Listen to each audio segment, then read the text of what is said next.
Hi, Donnell. Thank you for joining us for Alumni Career Talks. My name is Michaela Adolphus. I will be interviewing you today, and I'm excited to hear about your career journey and anything else you'd like to share. Yeah, what's the deal, Michaela? Excited for it as well. Awesome. So just to jump into this, to give some background to the people about you, how about you share what sport you played, how long you played it, and then anything else you'd like to share about, your time before getting into the career that you're in. Yeah, cool. So I played football at UC Davis. I the very first time I ever played football was when I was in third grade, 8 years old. But I was living in Knoxville, Tennessee, and there was no weight limit. But I'm originally from San Diego. Moved back home to San Diego. And when I got back, I was too heavy to play with my age limit, so my mom wasn't really letting me play. So I didn't really play until I was a freshman in high school. But luckily, I was good enough and did my thing where I was blessed to get a scholarship and ended up getting able to play a few years in college before I got hurt and had to be retired. But overall, 8-ish, 7-ish years that I got to play straight. That's awesome. That's awesome. Sorry to hear about the injury. Injuries, I think every athlete can resonate with injuries happen. But it's always like the worst when it's a career-ending injury. But hopefully football still got to be a part of your life after that. Totally. Awesome. So just to get into our conversation, um, first of all, what did you want to be as a kid? Like when you were thinking about when I grow up, I want to be a this. What was that? Yeah, and honestly, people really they don't look at me weird when I say this, but I wanted to be an archaeologist for like the good amount of being a kid. Like I was super interested in, excavating, like finding bones and finding cool stuff, like finding stuff from societies when I was younger, and I was on PBS Kids, always looking at stuff after school because I spent a lot of time with my grandmother after when I was like 4 to 10 years old. So it's like got home from school, PBS Kids or a book or something on. So I really wanted to be an archaeologist, kind of changed into biology as I got a little bit older because I really love, just the science and stuff, why things are the way they are and good stuff like that. So going to UC Davis, that was the beginning, like, heck yeah, I'm about to get into this. And then being an athlete, it kind of slowed me down a little bit with the biology because there's a lot with science and a lot with everything else that I had to go on. And, I have a pretty cool background where I've been able to be across a lot of different people, a lot of different communities. And so I always wanted to give back as well. So human development is what my major was. And I kind of, transitioned into that once I figured out what I maybe wanted to do for long term. But early on, it was a archaeologist or biologist. Yeah, you went to the right place for biology. For sure, Going to for sure. Davis. It's funny because when I started at Davis, I was a biosci major too, but Yeah. I wanted to do like physical therapy. And I Gosh. learned biosci is not. Yeah. I was the opposite of you. I was like, oh, science is not for me. It Yeah. Nah. Sorry, it go ahead. it was tough. Yeah, So I won't lie. I honestly like did pretty good in those classes, but it was yeah. just like, what do I want to like commit most of my time in? Like, so Mhm. MCB and MPB, those are two of my like favorite ones, and a lot of people hated those. So I was like, Yeah. that's dope. Like that's the genetics, and that's how we're all set up with, how the world works, and so that was really interesting to me early on. That's cool. That's cool. For sure. Well, now, so since you wanted to be an archaeologist, but you're not an archaeologist, I'm assuming. Not at all. I know this, but anyways, you might do some archaeology on the side. I don't know how to ask. What do you do now, and how do you think athletics helped you get there?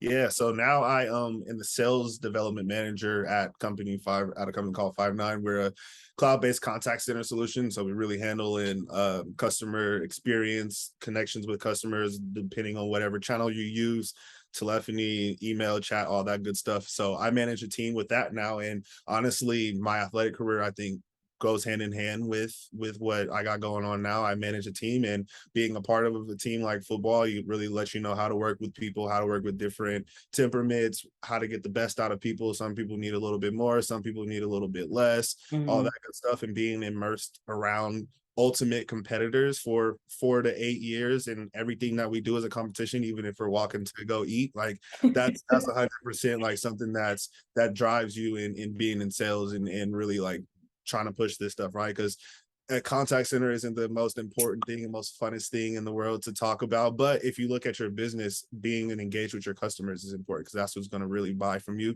and that's what you're selling to, right? So if you can Yeah. take pride in, oh, I'm going to be a advocate, or I'm going to be a resource for somebody that's starting their business, whether they're 3 seats just starting something up or they're thousands of seats and they really got it all controlled. Either way, you got to have customers if you're going to have a successful business, right? So Yeah. I think, just taking pride in the things that you do and, competing in all the things that you do, 100% have come over from sports and has honestly made me better at my job than if I wouldn't have, I believe. Yeah, that competitive edge is super important in sales. It's important in technology, period, because you think Right. about technology is always cutting edge. It's always the newest thing that's coming. And if you're not thinking about being the best or how you can continue to be innovative and efficient, then you're gonna fall behind. So I definitely could see how those qualities fit. And then you talked about being on a team and how you lead a team and you support a team. With the team aspect, do you think there were any other qualities that you learned from your teammates, coaches, anything like that, that you think helped you either on the sales side or the management side? Because I know you're in sales, but you ultimately are managing people, Right. Right. managing your team. Like, do you think there was anything that helped you on that management side? Yeah, honestly, kind of what I spoke to earlier was just having a team of football. We have about 100 guys, not even talking about our coaches typically. Mhm. Not always guys either. So sorry for saying that, but it's No. we have 100 people that are on the team, and so all 100 of us are different. We all got different likes. We all are into different stuff, but at the same time, we can all come together and do our position and do our job and do it well, so that we can have a cohesive team, right? So me being exposed to that from a long time ago, it was super easy, right? Like, because again, I can't come at you the same way as I come at someone else, Yep. or vice versa, because y'all might be on a different level. You might have some different stuff going on in your life and all that stuff. And it was really taking into consideration that everybody has their own life, everybody has their own struggles, everybody has their own shit that they're going through, and we're gonna just figure this out and we're gonna make it work at the end of the time, right? We're gonna be a cohesive team that's going to all work together. We're all going to eat together. We're all going to celebrate together. If it's things that are going bad, we're going to all figure it out together. And Yeah. that, I say, that's helped me a lot from being a manager, from being able to take a step back and understanding that, everybody doesn't have the same grind as me, or everybody's not going to put in the same effort as me or attention to detail. But if we need this, then I got to learn how to get them up there. And then Mhm. also, if they're a little too much, I got to learn how to, chill it Tone it down. down. Yeah. That's Yeah. cool. Yeah. That's awesome. So it sounds like football helped you with like that diversity of thought, diversity of just support, all of the things, thinking about everyone is different. How can I be adaptive and just be myself and help them be their best self, Right. without fitting them into a mold almost, like they're going to do their own thing, but how can I help them be successful in the best way? 100%. Awesome. So not to keep killing you with questions, I just want to understand, if you were in your shoes in the past and you could go talk to yourself, what advice would you give yourself or any other student athlete that was interested in getting into tech, into sales or management? Yeah. I don't know. Hopefully, y'all can kind of tell I'm an even kill, chill kind of guy, right? And so for sometimes chillness doesn't really correspond with sales, because we're Mm, pushing stuff that people don't necessarily want or need. Really depend. We have different segments, so some people come to us, but the majority of the time we're going out to them. And I was the type of person to where it was like, if you tell me no, then it's like, all right, it's whatever, right? But mm, I had to figure out like, all right, if you want to be successful and you want to eat, then we need to understand how to push back a little bit, right? yep. And we don't just push back to push back. We push back to find some type of value. And Mm, that's the only way that we're going to be able to change somebody's mind, right? So if I'm a relentless learner, I know how to do my job pretty well. I know what is a good fit and what's not a good fit in sales and all that stuff. And somebody's like, nah, I don't want this. At this point, after I've already had this conversation, I should be able to add at least 1 or 2 pieces of value. I totally understand that this isn't something that's important right now. However, I think X, Y, and Z, and getting that extra level of figuring it out and trusting myself and realizing that even if I wasn't initially somebody that's a pushback person or whatever it is, mm, it's a learn how to grow and adapt and to be great at whatever you're doing. mm. That's something that I would say, like, really don't put yourself down and understand that everybody that's doing this job at some point, an athlete or somebody that's just in college or just somebody that's regular, right? They had to learn those skills. They didn't necessarily have them all out of the bat, and never to put yourself down for, oh, I didn't go to school for this. Or a lot of times when I came out and I was an athlete, I was like, I didn't have a lot of time for internships. Like, I Mhm. didn't do the cool internships. I didn't get to go abroad, which is literally, it's great though. Since I've left, they got some stuff for people going abroad, Yeah. so that's dope. But like, I didn't get to really access that stuff. So when I was looking for a job, I was like, I'm not about to apply to this one because I don't have this experience, or I'm not about to do this. But me being a hiring manager today, I don't look at experience as much as I look at who are you as a person, right? Like, Yep. some of those experience things are super important. If you don't have some of them, it's like, we can't do nothing with you. But if you have the baseline, it doesn't matter if you're human development, biology, anthro, whatever it is, you can do sales, you can do whatever it is, right? If you have the team that's around you that's going to help you develop, you feel like you can ask those open questions and you can actually grow, and you got somebody that's supporting you, then I think that anybody could do anything. You know what I'm saying? So I would say put your foot out there and give it, like, put yourself out there, because first of all, closed mouths are never fed. So you're not going to ever get anything that you don't ask or work for. So being comfortable, being uncomfortable, and putting yourself out there, first off, is what you got to do first. And then second of all, understand that qualifications might not always be there. But if you're talking to the hiring manager and I'm like, dang, I want Mikayla on my team, no matter what, I'm gonna get Mikayla right, then that's all that you need to do when you're trying to get a job. You know what I'm saying? Yep. Sell yourself. You got to sell yourself, sell your qualities, sell how you're going to contribute to that space. So 100%. cool. Last question for yourself. Where do you see yourself in the next 5 to 10 years? Where would you want to see your career grow? And then how do you think athletics, what you gained from being a student athlete, how do you think that's going to help you get there? Yeah. Next 5 to 10 years, I want to just continuously grow. To be honest, I've been blessed to be in an opportunity in a space to where I've been able to grow pretty quickly, and I've been pretty successful in things that I've done. Started off as an individual contributor, and now I get to manage some of the individual contributors. So I want to continue to do that. I want to continue to kind of grow this environment here at 5'9", to where it's an open space, to where we're really worried about the people that we have, not necessarily the qualities and the credentials that you have. Because again, like I said, if you have good people, you can teach them whatever it is. So I want to continue to push the needle here at 5'9", and in the contact center space of, you know, diversity, equity, inclusion, getting more faces that look like us and others that have a different diversity of thought and experiences.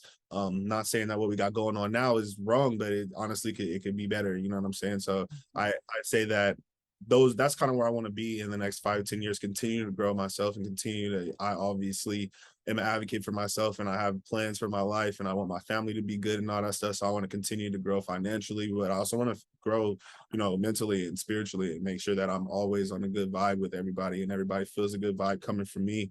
And I do think that sports has helped me have this open thought process that I've already spoken to now. Like, I've been through a lot of things. There's nothing I can do in my job besides get fired. That would be as bad as anything that happened. The worst thing that can happen. No 530s. There's no lifting. There's no club. There's nothing like that. You know what I'm saying? So it's really how hard do you want to work today? Like, we're still grind, like, you know, and it's honestly giving back to all the people that were before me as well, that I'm not the best for my community at all, but I was blessed with the opportunity and I took my opportunity, and I hopefully it can be a model for 1 or 2 people that are like, oh man, if DT did it, then come on now, like, I know him and I'm honestly smarter than him, or whatever it is, you know what I'm saying? I'm totally fine with being that person to where they want to get to and they surpass. That's totally cool with me. But yeah, and then also kind of going back to your last question, I forgot to say is that like, put yourself out there and network, because again, a lot of times being an athlete, like, after I was done with working out, after I was done eating, I had study hall and all that stuff. I was like, I'm going home. Like, I'm not doing nothing else, right? But there's an internship fair, there's a college fair, there's a whatever kind of group type of thing, right? If you're not really involved and engaged, then you're not going to have a network to help you out when you get set up, right? Like, I end up this job from a relationship that I built at UC Davis, and from networking. Like, I would have been successful either way.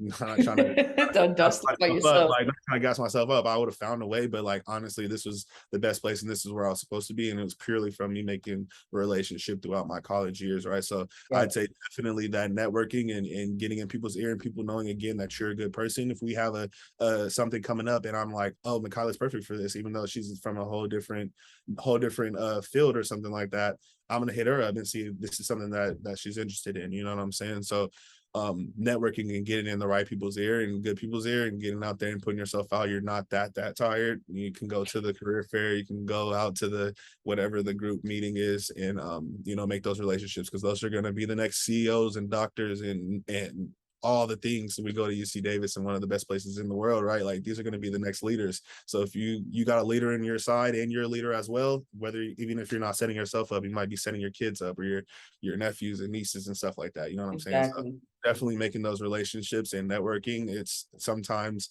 especially being an athlete, it's like, I'm going to work as hard as I can, and I'm going to be rightfully rewarded for the work that I do, and that's not always the truth. Like Yep. 100%, somebody knowing somebody else can get something that's better than you, but you should have been able to guide it because of your credentials and the things that you've done. And that's something that I had to learn once I did get into the corporate world. Like 100% graduated from UC Davis. I was like, yeah, my degree from Davis and my GPA and everything that I've done so far is about to be like, yeah, I need him. But that's not always the case if you're not in the right situation. So you should do that and you should go crazy. You should believe that, but you should also make those relationships. So if you need help or whatever that is, then you also got that in your basket or whatever I'm trying to look for. 1,000% believe that. Fun fact for the people is I wouldn't have been at 5'9" if I didn't network with Donnell and another Liam over at 5'9". If I didn't know them, I most likely would have not been at 5'9". And I very, very, very appreciate the fact that that brought me there. But networking is big, putting yourself out there is big, and understand that there's places to help you do that. CADSA is one of them. So if y'all need help finding internship, finding those job fairs, finding the clubs and groups that you can spend a little bit of time at. It doesn't have to be every day, doesn't have to be every week, but show face, talk to people, and make sure they know you, they know what you're about, and they know what you're doing. It's going to help you the most at the end of the day. So I agree with all of that. And I also wanted to touch on that holistic view, asking where you wanted to be in 5 to 10 years. The way you're not just looking at your career path, you're looking at all of you. That's so important. And I hope anyone that's watching this starts to think about their holistic view of their life and themselves, because it's so much bigger than just school, sports, job. Like, you are a human that comes with a lot of other things. So appreciate you touching on that. That's very important. Yes, thanks for the love. Of course. So I'm done with my questions. If there's anything else you want to share for the people, this is your time. Anything. Yeah. That networking piece was my biggest thing for sure. But I wanted to thank Michaela and Casa for reaching out to me. Is 100%. I think this is a dope opportunity, and I wish I had a forum like this to listen to when I was in my last year or two of college, and especially being a student athlete. If you guys focusing on student athletes is big as well. So shout out to Meek and everybody that has been setting these up. And honestly, just keep doing your thing. Like I said, keep doing your thing. Put yourself out there. Find your network, be a self-advocate, and nothing but greatness can come to you. But that's all I got. Awesome. Now, if they're interested in learning more about 5'9", about tech, about sales, contact center, anything that you're connected with, is it cool if they reach out to you? How do you think the best way for them to get that information would be? Yeah, please do tap in with me. LinkedIn, Donnell Tolliver. I have a fade on my picture, so you might not know I got hair right here, but I need to update my picture. But yeah, on LinkedIn you can hit me up, and then my email is Donnell DONNELL .Tolliver TOLIVER at 59.com. Hopefully they can drop this or put it somewhere. See that on here, and then also be in our caption. So reach out to Donnell if you have any questions. And if you are interested in joining 5'9", I'm sure we'll be hiring at some point soon. So keep a lookout. LinkedIn is the best place to find that type of stuff. But again, thank you, Donnell, for your time, your mind share, everything that you shared with us. I know it's super important for those that are still in college or just getting out. But y'all keep doing your thing. Thank you. You keep growing. We'll have you on something else soon, but appreciate your time. Thank you much. Awesome. Y'all check out the next Alumni Career Talks, and peace.